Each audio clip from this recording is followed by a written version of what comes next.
মেদিনীপুরের একজন নাক কাটা বিয়াদব, নাম বলবো না। আচ্ছা, নাকের ওপর যদি মাছি থাকে আর হাতুড়ি দিয়ে মাছি যদি মারে, মাছি মরবে না নাক যাবে?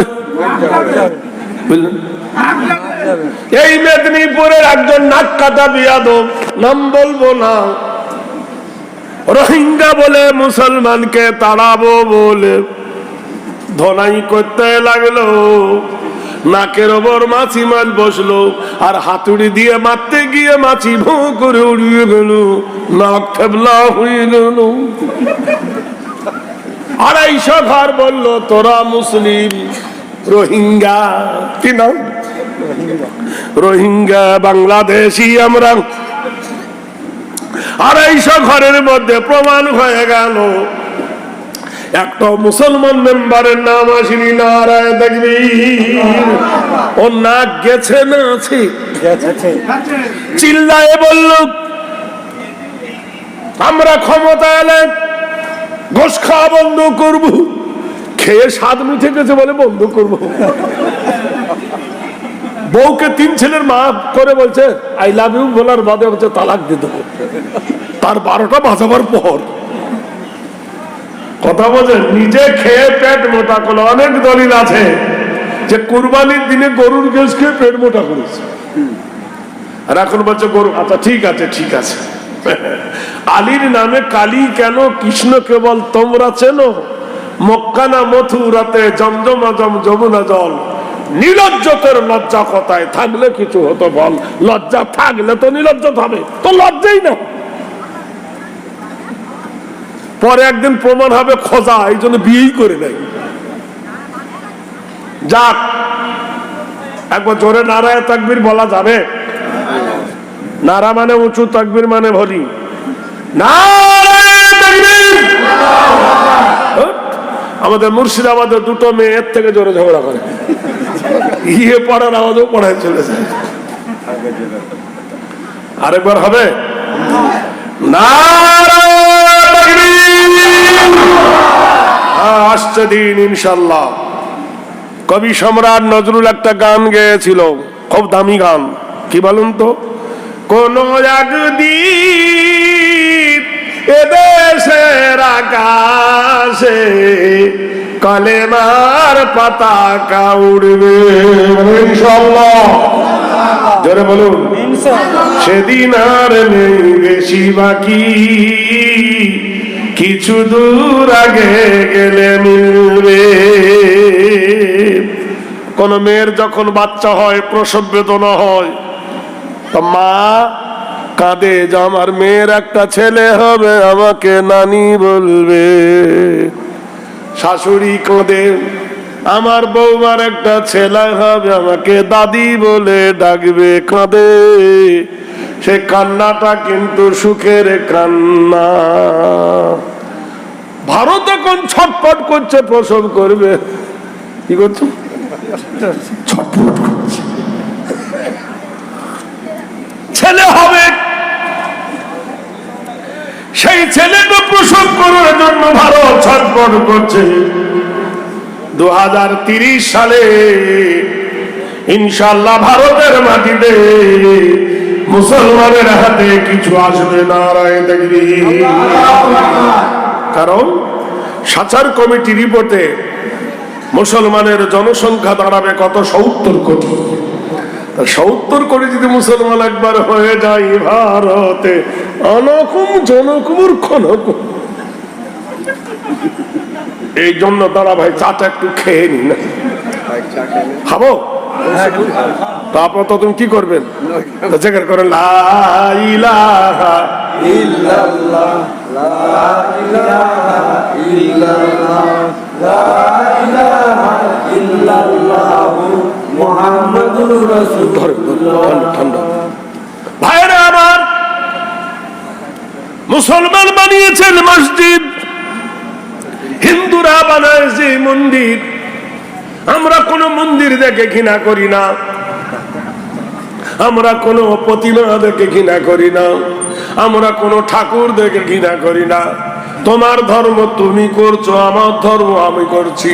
কোরআনে বলেছে লাকুম দীনুকুম ওয়ালিয়া দীন, তোমার ধর্ম তোমার কাছে। ইসলাম জানিয়েছে, নবী বলেছেন কোন ধর্ম অবলম্বীদেরকে গালি দিও না।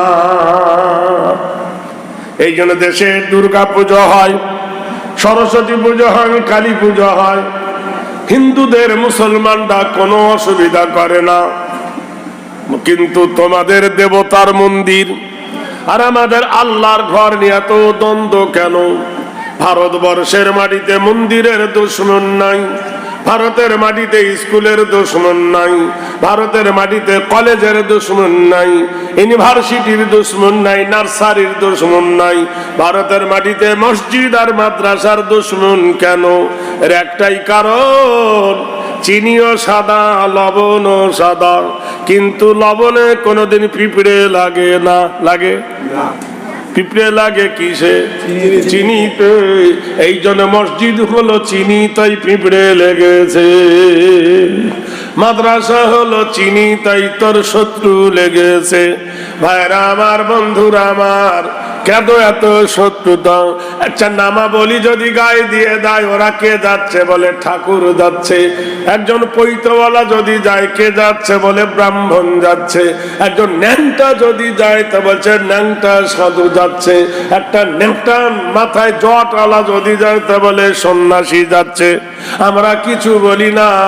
আর আমাদের দাড়িওয়ালা যদি একজন যায়, বলে লাদেন যাচ্ছে। একটা টুপিওয়ালা যদি যায়, যাচ্ছে উগ্রপন্থী যাচ্ছে। একটা তালিবে ইলম যদি যায়, বলবে তালেবান যাচ্ছে। বলে কিনা? তা আমরা তোমাদের চিমটি কাটি না, তোমরা কাটছো কেন? কারণ আছে, কারণটা আমি ভেঙে দিচ্ছি। ওরা আমাদের বলে সন্ত্রাসী। জয়েল সিং আরএসএস এর নেতা বলেছে টুপিওয়ালা, দাড়িওয়ালা, তবলিগওয়ালারা, নমাজিওয়ালারা সন্ত্রাসী। প্রশ্ন করতে চাই, হে বিশ্ব হিন্দু পরিষদের নেতা, মুসলমানরা যদি সন্ত্রাসী হলো, বল ইন্দিরা গান্ধীর লজ্জাস্থানে গুলিকে মারল। বলে তাই তো। বল রাজীব গান্ধীর গলায় ফুলের মালা দিয়ে আউট করে দিল কে? তোরা। সাই বাবার পেটে ভজালি ভরে চালিয়ে দিল কে? বল মহাত্মা গান্ধীকে হত্যা করলো কারা? বল মতিলাল নেহরুকে মেরে ফেললো কারা? ভগৎ সিং এর লজ্জাস্থান কেটে দিল কারা? জগৎ সিং এর গলায় ফাঁসি দিল কারা?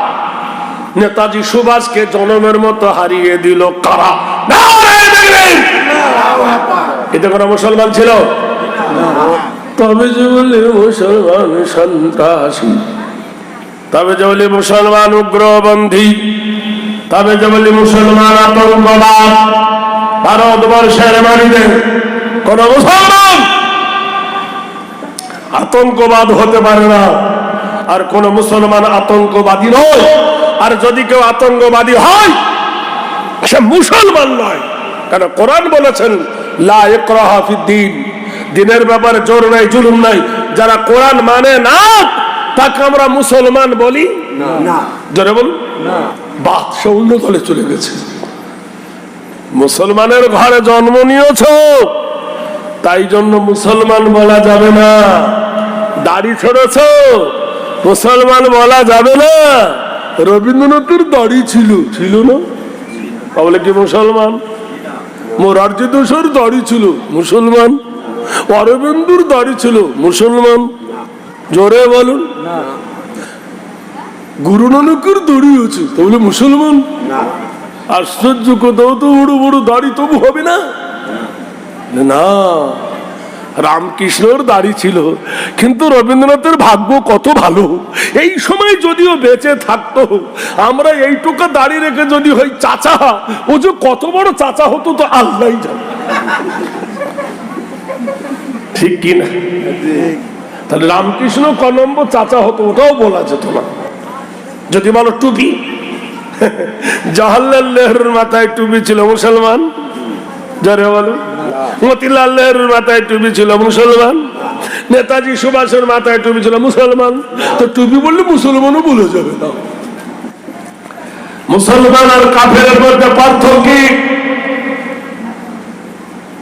আল কাফিরু ওয়াল মুমিনু তারকু বাইনাস সালাত। কাফের আর মুমিনদের একমাত্র পার্থক্য হলো কি? জোরে বলুন। ইন্নাস সালাতি ওয়া নুসুকি ওয়া মাহইয়ায়া ওয়া মামাতি লিল্লাহি রাব্বিল আলামিন।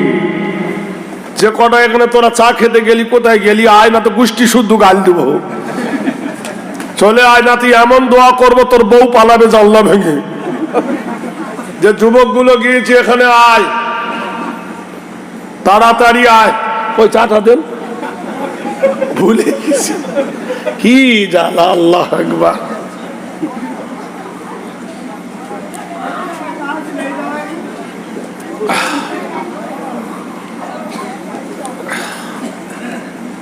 পাইলট বস না, এখন আই লাভ ইউ কাকে বলবি? টাইম হয়নি। আয়, যাদের বলবি তারা সব ঘুমিয়ে গেছে। বস।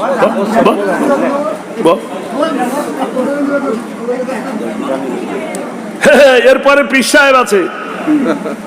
পীর সাহেব বোঝো তো, বীরানু পীর সাহেব।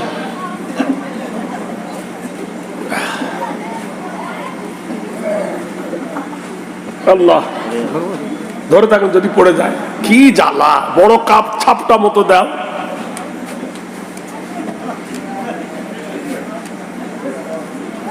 মন্দিরের কপালে লিখেছে ওয়াং, এরা মসজিদের কপালে লিখেছে আল্লাহুম্মা তাআলি আবওয়াব। সরে আসেন, বাতাসটা খেতে দেন। হ্যাঁ না ঠিক আছে, অল্প অল্প মৃদু মৃদু বাতাস। বেশি আসলে তো কাত হয়ে যাবে। জেগে আছি না,